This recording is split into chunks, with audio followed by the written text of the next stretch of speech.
Right now, we can say that we're going into another maximum period where there'll be some warming, but we're well within the limits of the medieval warm period. About 1600 to 1650, there was an ice age in northern Europe. The North Sea was filled with ice. The German and Dutch ports and the English ports were filled with ice. That corresponds to an all-time minimum of sunspot activity, the Spörer minimum and the Maunder minimum. So this has largely got to do with solar activity. We can see that other planets, not just the Earth, are warming slightly as a result of increased solar activity. But we're well within the minimum. So what the oligarchs claim to be an open and shut scientific case is a piece of pseudo-scientific nonsense, and it should be rejected. Number 2. The social engineers are fully aware that the Obama craze will wear off quickly, so they are racing to put in place the most oppressive police state control grid in human history. 20,000 battle-hardened regular Army troops are now being deployed to patrol the streets of the United States. FEMA is now building giant camps in every region of the country, and the Congress has introduced bills like the National Emergency Centers Act, H.R. 645, which merges local governments and the police under federal control. And as we all know that have watched these things, they're ready for the riots. With these detention centers that are being opened up around the country, with state police training for riot control in the event of economic calamity and food riots, they know what's going on and they're prepared for it. So people better also prepare for it themselves. Anyone that's not prepared for what's going to happen, they deserve what they get, because there's enough information out there pointing to the problems, and they should take all precautionary actions. Next, Obama ordered the Defense Department to issue DoD Directive 1404.10, establishing a 1 million-person civilian army under his control. Simultaneously, Obama launched usaservice.org. The new website deceptively masquerades as a federal agency, but in reality is a recruiting tool building a separate, completely private army outside of government that takes orders directly from Obama's controllers. Barack Obama has refused to rescind Presidential Decision Directive 51, signed by George W. Bush. The directive plainly states the president is a dictator and that Congress is ceremonial. We cannot continue to rely only on our military in order to achieve the national security objectives that we've set. We've got to have a civilian national security force that's just as powerful, just as strong, just as well funded. President Obama and his Chief of Staff, Rahm Emanuel, have repeatedly stated on the record that all Americans below the age of 64 will be forcibly conscripted into federal service. Citizenship is not an entitlement program. It comes with responsibilities.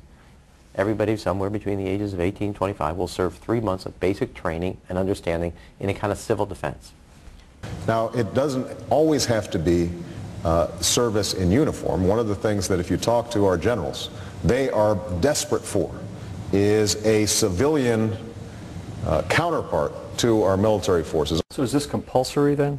Well, you have to, in a sense, it's a required of everybody, 18 to 25, 3 months, and at some point at that point you do it. Obviously, I'm not going to say perfect legislation. We'll work that process through. You could do it during a college summer, or you could do it after high school. If you have a demagogue with a fanatical mass movement of personality cultists who is imposing the program of a group of extreme bankers and finance oligarchs, that's fascism. Obama's transition site, change.gov, proclaimed that middle school and high school students will be forced to serve the federal government. Fascism is gutter up, streets up, hooligans, thugs, fervently idealistic students, swarming adolescents, just the kind of thing you see around Obama. The way you get a population to enslave itself when the police and the army are no longer enough to do that. So I think that's if you're a left liberal, it's time to open your eyes to that. All young Americans between the ages of 18 and 24 will be conscripted into a paramilitary domestic security force. If Obama has his way, adults and seniors will also be forced into other forms of service for the betterment of the homeland. Number 3, disarming the American people.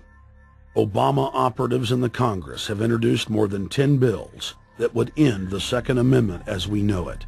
H.R. 1022 would allow the new Attorney General Eric Holder the dictatorial power to ban any gun he wishes at will. In 2008, before the Supreme Court, in the D.C. gun ban case, District of Columbia versus Heller, Holder argued for the complete disarmament of the American people and that only the military should own firearms. H.R. 257 would ban all youth shooting sports, including YMCA and Youth Olympic shooting clubs.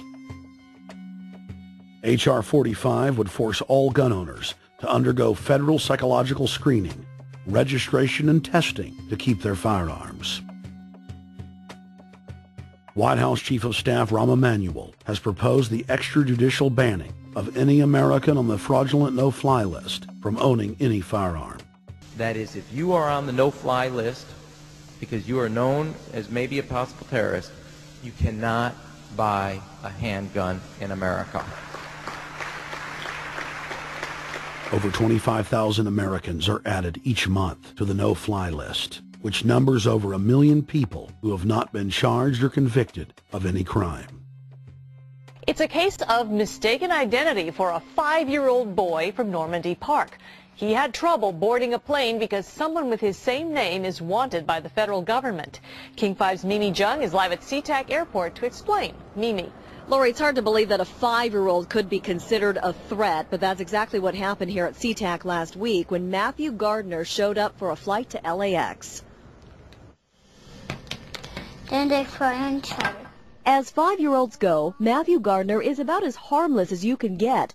But when he and his mom checked in for their flight at SeaTac last week, Matthew was considered the criminal. If you're on that no-fly list, your access to the right to bear arms is canceled because you're not part of the American family. You don't deserve that right. There is no right for you if you're on that terrorist list. And even though this Matthew Gardner is only in kindergarten, TSA workers still conducted a full-blown search. They searched all of our belongings. They took everything apart piece by piece. Nadia Counter says it wasn't easy being treated as a possible threat to national security. I picked up my child to give him a hug and tell him, it's okay, we're doing fine. And they reported to me that I was not allowed to touch him. He was a security risk, and they had to re-search me to make sure that I had not obtained any materials from him. Number 4, massive restrictions on the First Amendment guarantee of free speech. The President, Congress, and the FCC have announced plans to not only curtail speech on talk radio and newspapers, but to also regulate speech on the Internet through the Orwellian-named Fairness Doctrine. The Obama machine is also pressuring Congress to pass draconian hate speech laws that will eviscerate the First Amendment. Number 5, they plan to further federalize health care so that the government can dictate what kind of care citizens receive. Modeled after the British system, this includes rationing care and restricting what procedures the handicapped and elderly are eligible for. Number 6, Obama is already pushing to expand the Department of Defense budget and to station more U.S. troops overseas to encircle Russia, China, Iran,